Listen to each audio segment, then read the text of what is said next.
কি গো ভোলানাথ, ব্যবসা তো মনে হচ্ছে তোমার তেমন একটা ভালো চলছে না। দোকানের সামনে দাঁড়িয়ে আছো যে, খদ্দের ডাকছো নাকি দাঁড়িয়ে দাঁড়িয়ে? খদ্দের ডাকলেই আমার দোকানে আসবে নাকি? আমার দোকানে খাবার ভালো হলেও পর্যাপ্ত পরিমাণ খাবারের ব্যবস্থা আমি করতে পারি না। তোমার দোকানে তরকারির অভাব নেই, অনেক আইটেম রাখো তুমি। আরে আমি তো সেসব রাখতে পারি না, সেজন্য খদ্দের আমার এখানটায় এখন আর আসে না। সব খদ্দের তো তোমার ওখানেই চলে যায়। আসলে কি জানো, আমার এখানে দোকানটা দেওয়াই তোমার ভুল হয়েছে। ভেবেছিলে আমার এখানে দোকান দিয়ে আমার সঙ্গে প্রতিযোগিতা করবে, জিতে যাবে, বেশি লাভ করবে, কিন্তু তার কিছুই হচ্ছে না। তোমার ব্যবসার এমন দশা, মনে হচ্ছে দোকান গুটিয়ে এখান থেকে চলে যেতে হবে তোমাকে। আমার ব্যবসা যেমনই অবস্থা হোক না কেন, আমি এখান থেকে যাচ্ছি না, সেটা আপনি জেনে রাখুন। আচ্ছা আচ্ছা, ঠিক আছে, যেও না। আমার কেমন বেচা কেনা হয় সেগুলো একটু দেখো এখানে দাঁড়িয়ে দাঁড়িয়ে। মশা মাছি মারতে থাকো, কাজে দেবে। আপনার যে অহংকার, সেটা কবে যে ধূলিসাৎ হয়ে যায় কে জানে। বেশি অহংকার করা ভালো না, বলে দিলাম। দেখাই তো যাচ্ছে কার কি হচ্ছে। দোকানে অনেক খদ্দের, কাজ করতে হবে, যাই। ও বাবা,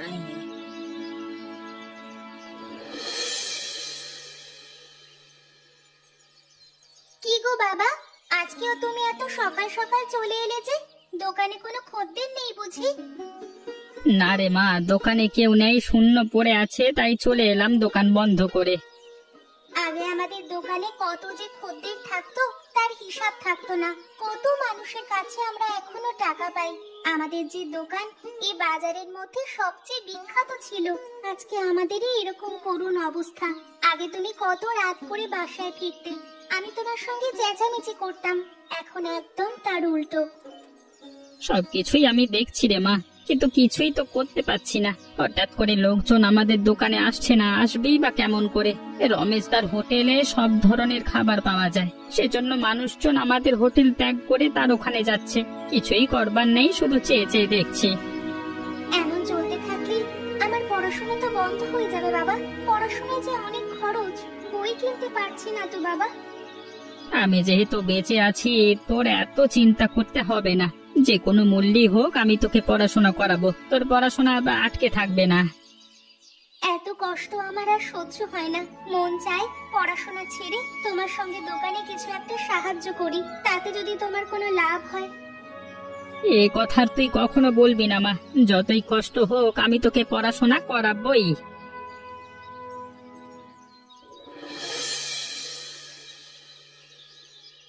কিরে গীতা, এখনো তুই হোটেল যাসনি? আরে এতক্ষণে নিশ্চয়ই হোটেলে আমাদের খদ্দের এসে বসে আছে। ওই তাড়াতাড়ি যা, হোটেলে গিয়ে কাজ কাম শুরু কর। প্রতিদিনই তো আমি সকাল সকাল কাজে চলে যাই, আজকে একটু দেরি হয়ে গেল ঘুম থেকে উঠতে, যাব কিছুক্ষণ পরে। এমনিতে তো দেরি করে উঠেছিস, আবার কিছুক্ষণ পরে যাওয়ার কথা বলছিস? তোকে কি আমি শুধু শুধু টাকা দিয়ে রেখেছি? কাজ থেকে বের করে দেব, তখন কিন্তু না খেয়ে মরবি। আপনি এসব কি বলছেন? সকালে উঠেছি, তেমন একটা দেরিতে উঠিনি। এখন তো আমি কিছুই খাইনি, না খেয়ে হোটেলে যাব কি করে? খাওয়া দাওয়া শেষ করি, তারপর দ্রুত হোটেলে চলে যাব। টাকা দিয়ে রেখে তোর কাছ থেকে এত বাহানা শুনতে চাই না আমি। তুই যদি 10 মিনিট দেরিতে যাস, দেখা যাবে আমার 2000 টাকা লোকসান গেছে। এখনই মানি? হ্যাঁ, তুই এখন যাবি?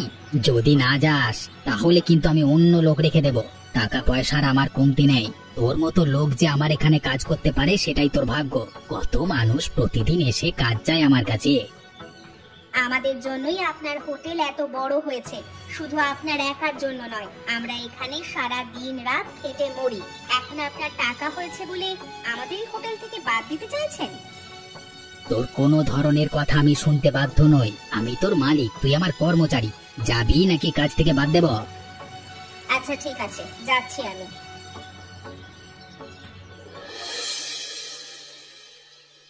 কি গো বুড়িমা, আজকাল তুমিও আমার হোটেলে আসছো না? আগে তো তুমি প্রত্যেক দিন আমার হোটেলে আসতে, খেতে।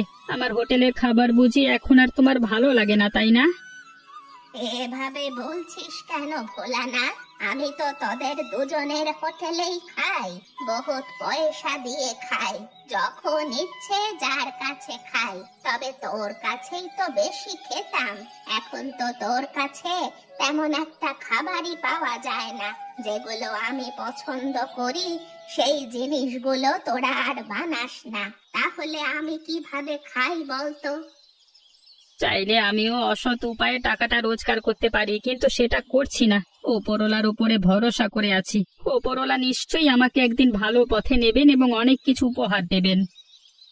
এটা তুই একদম বুদ্ধিমানের কথা বলেছিস। এত সহজে ভেঙে পড়লে চলবে না। এর আগে তো তোর দোকান খুবই ভালো চলতো, তখন ভোলানাথের চেয়ে ভালো হোটেল এ গ্রামে আর একটিও ছিল না। কবে আবার তোর ভালো দিন ফিরে আসবে তা তো বলা যায় না, তবে সব সময় সৎ থাকবি। ওপরওয়ালা সৎ লোককে পুরস্কৃত করে, অসৎ লোককে শাস্তি দেন। আমিও সেই অপেক্ষা করেই বসে আছি। তা এখন তোমাকে কি দেবো সেটা বলো। খাবার কি খেয়ে এসেছো এই দোকানে, নাকি আমার কাছ থেকে খাবে? আরে না না, আজকে ও দোকানে খেয়ে আসিনি, আজকে তোর কাছে খাবো। যা যা যা আছে তা দিয়ে আমাকে ভাত দে তো, ওই দোকানে আবার অন্য দিন খাবো। আচ্ছা ঠিক আছে, তাহলে তুমি বুড়িমা ওইখানে টেবিলে গিয়ে বসো, আমি তোমাকে ভাত দিচ্ছি। চল চল, আজকে একটু বাইরে থেকে ভালো মানের রেস্টুরেন্টে খেয়ে আসি।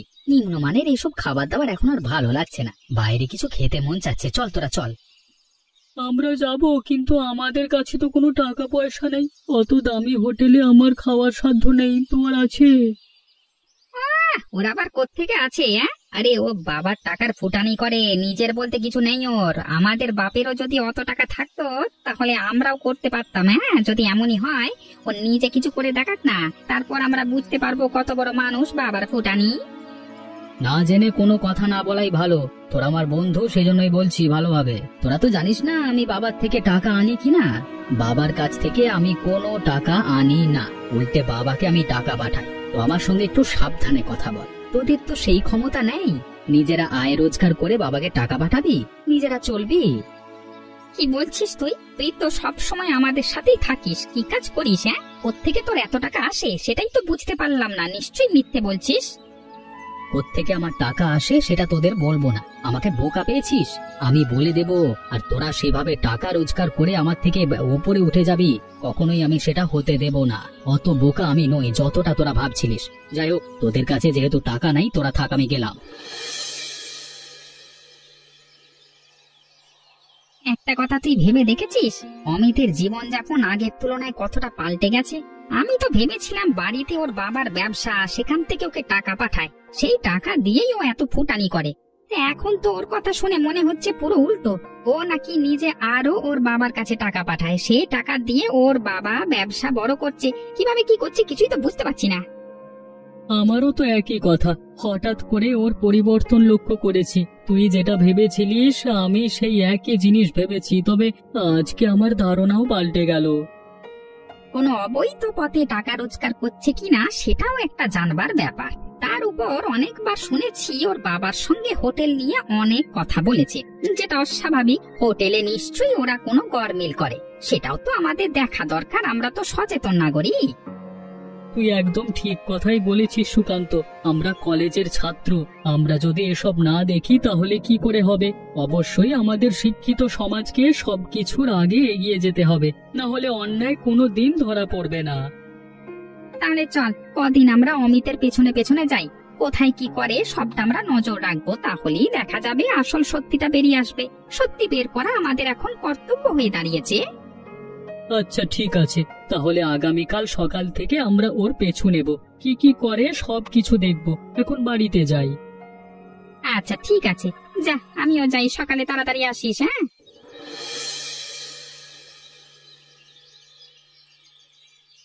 ওই যে অমিত ওই পুরনো ঘরটার মধ্যে ঢুকলো, ওখানে ঢুকলো কেন কিছুই তো বুঝতে পারলাম না। শহরের মধ্যে এত ঘর থাকতে শহর থেকে এত দূরে এমন একটা বড় বাড়ির মধ্যে ঢুকলো কেন? আশ্চর্যের বিষয়। তোকে আমি বলেছিলাম না, নিশ্চয়ই কোনো ধান্দা আছে। আরে যেখানে কোনো মানুষ আসে না সেখানে অমিত আসলো কেন কাজ ছাড়া? ও তো এখানে আসবে না, ও তো সব সময় দামি দামি হোটেলে যায়, রেস্টুরেন্টে যায়। চল চল, সামনে এগিয়ে গিয়ে দেখি ওখানে কি হচ্ছে, দ্রুত পায়ে চল।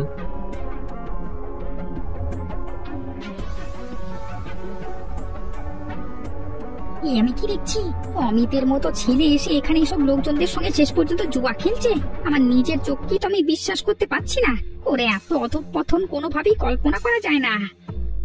আরে আস্তে আস্তে, এত জোরে কথা বলিস না। ওরা যদি দেখে ফেলে আমরা এখানে সবটা দেখে গেছি, ওরা কিন্তু আমাদের ক্ষতি করে ফেলবে। সব খবর অমিতের গ্রামের লোক এবং অমিতের বাবাকে জানাতে হবে। এখনই চল, সেখানে যাব আমরা।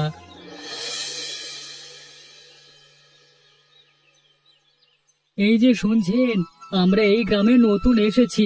আমরা একটা জায়গায় যাব, আপনি কি সেটা বলে দিতে পারবেন?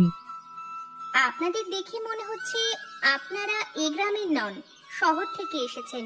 কি কি আপনাদের প্রয়োজন আমাকে বলুন, আমি সবটা চিনি, আপনাদের বলে দিচ্ছি। আমরা অমিতের বাড়িতে যাব। যদি তার বাড়িতে না হয়, এই গ্রামের কোনো ভালো লোকের কাছে যাব যে আমাদের কথাগুলো শুনবে। আপনারা কি বলতে চাইছেন আমার কাছেও বলতে পারেন। আমি তো শিক্ষিত মেয়ে, তার উপর অমিতের বাবা ও আমার বাবা একসাথে এক জায়গাতেই হোটেল দেয়। আমরা হচ্ছি একে অপরের প্রতিবেশী, এক কথায় বলতে পারেন প্রতিবেশীর হোটেল। আপনার কাছে বলাটা ঠিক হবে কিনা, মানে এই কথা বলবো কিনা সেটা বুঝতে পারছি না। আপনারা আমার কাছে বলতে পারেন, আমাকে বিশ্বাস করতে পারেন। এছাড়া এই গ্রামে আর কাউকে আপনাদের বিশ্বাস করা উচিত হবে না। আচ্ছা ঠিক আছে, আপনার কাছেই বলি।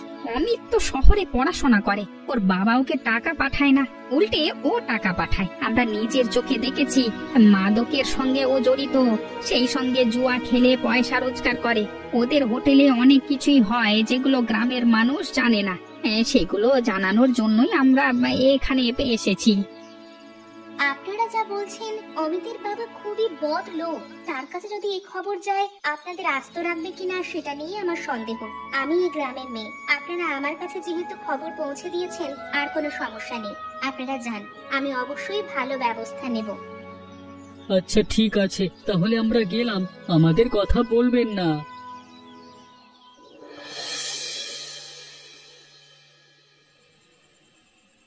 বাবা, তোমার সঙ্গে আমার একটা গুরুত্বপূর্ণ কথা আছে, খুবই গুরুত্বপূর্ণ। এখনই বলতে হবে সে কথা তোমায়। কি আবার গুরুত্বপূর্ণ কথা তোর?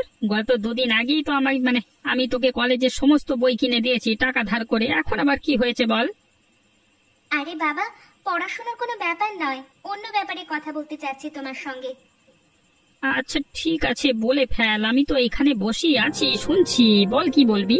জ্বালাতন করিবে সব সময়, নানান চিন্তা মাথায় থাকে, আবার তুই তোর উপর কি বলবো। শোনো বাবা, রমেশ কাকার ছেলে আছে না অমিত, যে কিনা শহরে পড়ে, সেখান থেকে আজকে গ্রামে দুজন লোক এসেছিল।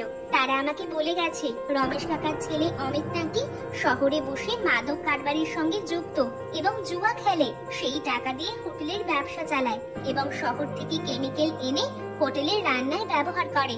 সেজন্যই তাদের রান্না মজা হয়। কালকে আমরা সব কথা গ্রামবাসীকে বলে দেব, তাহলে আমাদের ব্যবসা আবার জমে উঠবে। এসব তুই কি বলছিস? সত্যি নাকি? একদম সত্যি কথা, প্রমাণও দেওয়া যায় বাবা। সত্যি হোক অথবা মিথ্যে হোক, যেটাই হোক না কেন, কোনোভাবে মানুষকে আমি বিপদে ফেলবো না।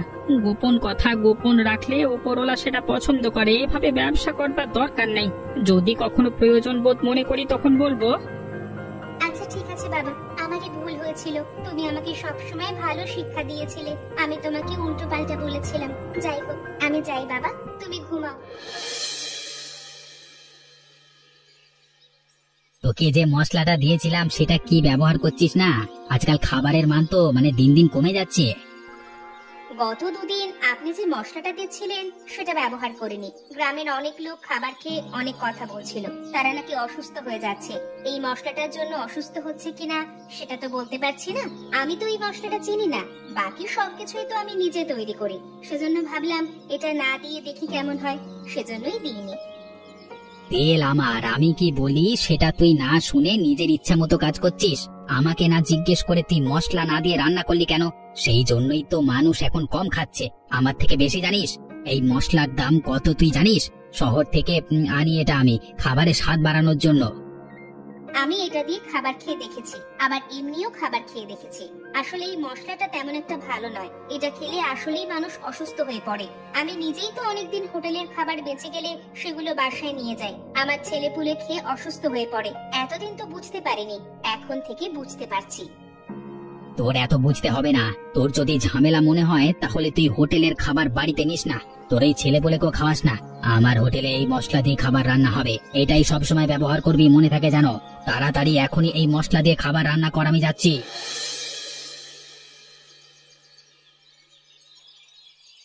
কি গো বুড়িমা, তুমি এভাবে শুয়ে আছো কেন? কদিন ধরে তোমাকে তেমন একটা কোথাও দেখতেও পাচ্ছি না, বাজারে না, দোকানে না, বাড়িতে না। কি হয়েছে বলো তো তোমার? কি হয়েছে তা আমি বলতে পারছি না। কদিন ধরেই শরীরটা তেমন একটা ভালো লাগছে না। শুয়ে আছি, কোনো কাজও করতে পারছি না, বাইরে বের হতেও পারছি না। হঠাৎ করে তোমার আবার কি হলো? তুমি তো তেমন একটা অসুস্থ হও না। বুড়ো মানুষ হিসেবে ভালোই সুস্থ থাকো সব সময়। তোমার চেয়ে বড় আমরাই বেশি অসুস্থ হয়ে পড়ি। এখন দেখছি তুমিও অসুস্থ হয়ে পড়লে। কিভাবে কি হয়ে যাচ্ছে কিছুই তো বুঝতে পারছি না। একদিন সুস্থ থাকছি তো আরেকদিন অসুস্থ থাকছি। খেয়াল করে দেখলাম তোদের ওখানে যেদিন আমি খাবার খাই সেদিন আমি দিব্যি সুস্থ থাকি, ভালো মানুষ থাকি। রমেশের ওখানে খাবার খেলে আমি অসুস্থ হয়ে পড়ি, শরীরে আর কোনো ধরনের শক্তি থাকে না। কিন্তু ওদের খাবার ভালোই মজা লাগে। কি যে হচ্ছে কিছুই তো বুঝতে পারছি না। খাবারের দোষ নাকি অন্য কিছু? ও আচ্ছা, তাহলে এই ব্যাপার। কাবেরী যেটা বলেছিল তাহলে সেটাই হয়েছে। ওই ছেলে দুটো তোকে যা বলেছিল তার মানে সবকিছু সত্যি রে। এবার তো আর মুখ বুজে সহ্য করা যায় না, অবশ্যই এর একটা বিহিত করা দরকার। ওরা ভেজাল খাবার বিক্রি করে, সেই সঙ্গে অবৈধ পথে ওরা জিনিসপত্র আনে। রমেশ কাকার ছেলে মাদক ব্যবসার সঙ্গে জড়িত এবং জুয়া খেলে। অনেক অভিযোগ আছে, কিছুই আমরা বলিনি আজ পর্যন্ত। যেহেতু তোমাদের ক্ষতি করেছে, এবার আর চুপ নয়। গ্রামবাসীর সবাইকে সঙ্গে নিয়ে তুমি ওখানটায় আসবে, সকল প্রমাণ দেওয়া হবে। আচ্ছা ঠিক আছে, তাহলে এটা ঘটছে। তোরা যা, সবকিছু ব্যবস্থা কর, আমিও ব্যবস্থা করছি। ভোলানাথ কাকা, আপনি আমাকে ডেকেছেন? তোমাকে ডেকেছি, তোমার সঙ্গে কিছু কথা ছিল, সেই জন্যই তোমাকে ডেকে এনেছি। তোমাকে যেটা জিজ্ঞেস করব সত্যি কথা বলবে, না হলে কিন্তু তুমি ভেসে যাবে। আমি কিন্তু তুল কালাম কাণ্ড ঘটাতে যাচ্ছি, যার পেছনে তুমি দায়ী থাকবে। কোন বিষয়ে কথা বলছেন আমি তো কিছুই বুঝতে পারছি না। আমার ভয় করছে, আপনি একটু বুঝিয়ে বলুন তো। ওখানে চাইলেই তোমাকে বলতে পারতাম, বলিনি, কারণ ওখানে রমেশ কাকা ছিল।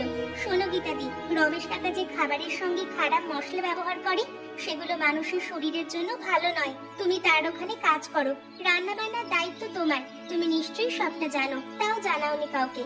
গ্রামের লোক এখন সেটা জেনে গেছে। তুমি যদি সত্যিটা বলে দাও সবাই তোমাকে ক্ষমা করবে, না হলে তার সঙ্গে একই দোষে তুমিও কিন্তু শাস্তি পাবে।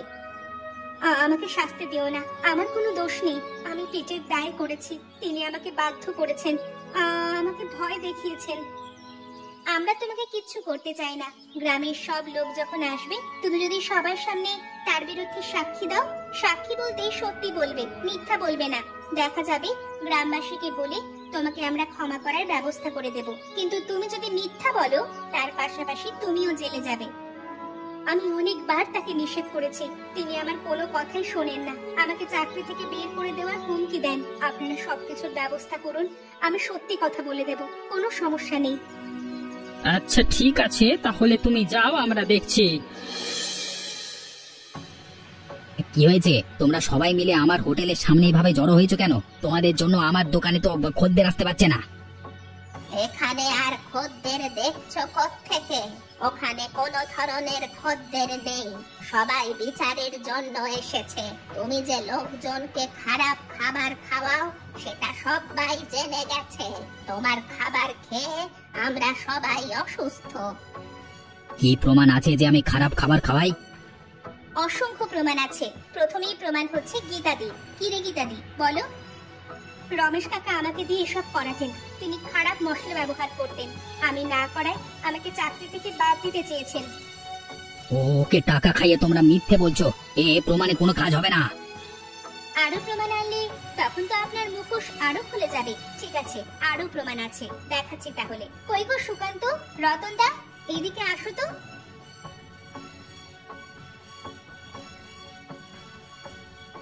সবটা বলো। এই রমেশ কাকা অসৎ লোক, তার ছেলে আরো বড় অসৎ। তার ছেলে শহরে মাদক ব্যবসা করে, সেই সঙ্গে জুয়া খেলে। সেই অবৈধ টাকা দিয়েই তাদের এই হোটেল। শহর থেকে কেমিক্যাল এনে সেগুলো খাবারের সঙ্গে মিশিয়ে দেয় এবং খাবারের স্বাদ বেশি হয়, তবে মানুষের জন্য ক্ষতিকর। সব রকম প্রমাণ তো হয়েই গেল, আর কিসের প্রমাণ লাগবে আপনি বলুন তো? আমি ভুল করেছি, তোমরা আমাকে ক্ষমা করে দাও। আমি আমি আমি টাকার নিচে অন্ধ হয়ে গেছিলাম। আমরা আপনাকে কোনো ধরনের ক্ষমা করব না। আপনাকে এবং আপনার ছেলেকে পুলিশ যদি ক্ষমা করে সেটা তাদের বিষয়। গ্রামবাসীরা সবাই মিলে এদেরকে ধরে পুলিশে দিয়ে আসি, চলো।